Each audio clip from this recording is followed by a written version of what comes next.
नाज़रीन, Peoples Party chairman Bilawal Bhutto Zardari Karachi में Peoples bus service मनसूबे जो इफ्तिताह करे छॾियो। परॾेही वज़ीर बिलावल भुट्टो ज़रदारी चीन मां घुरायल लग्ज़री बसुनि ते आवारी खां मॉडल कॉलोनी ताईं सफ़र पिणु कयो। ट्रांसपोर्ट खाते जे सूबाई वज़ीर शर्जील इनाम मेमण जो चवणु हो त मनसूबे तहत पहिरिएं मरहले में 100 खां वधीक बसूं अची वयूं आहिनि। बाक़ी बसूं बि हिकु हफ़्ते में पहुची वेंदियूं। वधीक तफ़सील ॾिसूं था शबीर लाशारी जी रिपोर्ट।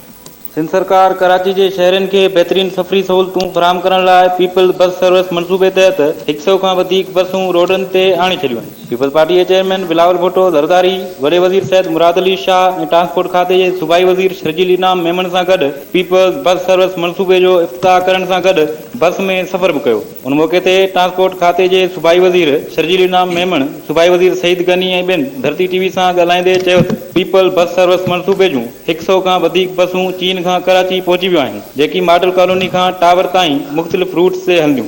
बसिस पहिरें फेज़ में शुरू थियनि थियूं, उन सां गॾु जल्दी ऑरेंज लाइन जो बि इफ्तिताह कयो वेंदो। CRTF सिंध गवर्नमेंट कोशिशि करे पई ऐं सिंध गवर्नमेंट जी कोशिशि इहा ई आहे त सॼे सिंध में ये बस सर्विस स्टार्ट कई वञे ऐं चेयरमैन बिलावल भुट्टो ज़रदारी साहब, प्रेसिडेंट आसिफ अली ज़रदारी साहब ऐं CM मुराद अली शाह साहब जो ख़ुसूसी हिदायतुनि ते सॼे सिंध में ये बस सर्विस शुरू कयूं वेंदियूं ऐं इन में पूरी कोशिशि गवर्नमेंट लगी पई आहे। ट्रांसपोर्ट डिपार्टमेंट जेको आहे उन पंहिंजो टॉप प्रायोरिटी ते रखियो आहे बसिस जे प्रोजेक्ट खे। इंशाअल्लाह ताला पूरी कोशिशि आहे त जल्द अज जल्द जेको आहे उहो ट्रांसपोर्ट मसइलो सॼे सिंध लाइ हल कयो आहे। हिकिड़ो प्रोजेक्ट कोन्हे, मल्टीपल प्रोजेक्ट्स आहिनि। अरबें रुपया सिंध गवर्नमेंट लॻाए पई हिन ते ताकी माण्हुनि खे रिलीफ कयो न वञे।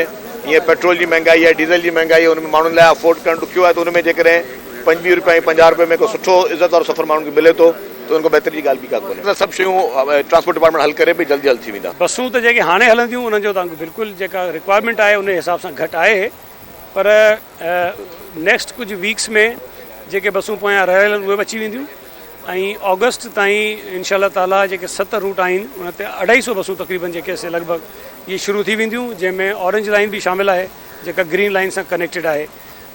पर जेको हाणे असांजो बजट अप्रूव थींदो असेंबली मां उन में बि चङा पैसा रखिया विया आहिनि ताकि नेक्स्ट फाइनेंशियल ईयर में बि असां प्रोक्योरमेंट कयूं बसुनि जी।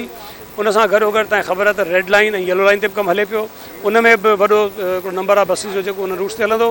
पर उन सां गॾो गॾु जेके शहर में मुख़्तलिफ़ रूट्स ते बसूं हलणियूं आहिनि उन्हनि जो बि असुलु टारगेट असांजो 100 में कोन्हे, हज़ारनि में आहे। पर ज़ाहिर आहे हिकिड़ी वॾी प्रोक्योरमेंट हूंदी आहे, इनखे प्रोक्योरमेंट करण लाइ टाइम लॻंदो आहे। बसूं ठहंदियूं आहिनि, ईंदियूं आहिनि, ऑर्डर प्लेस थींदा आहिनि, त उन में कुझु टाइम लॻंदो ज़रूरु, पर हाणे सिलसिलो शुरू थी वियो आहे। इंशाअल्लाह ताला इहो वधंदो, इहो बंदि कोन थींदो। 250 बसेस का इस शहर से ये स्कीम शुरू हो रही है, पीपल बस सर्विस, लेकिन ये तादाद कम है, शहर की आबादी बहुत ज़्यादा है।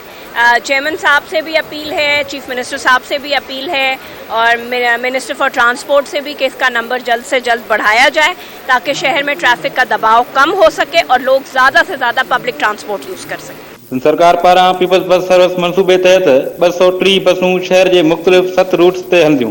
चीन खां घुरबल जदीद बसनि में AC, मोबाइल चार्ज समेत केतिरियूं ई सहूलतूं मौजूदु आहिनि। कैमरामैन शहजाद सां गॾु शबीर लाशारी, धरती TV, कराची।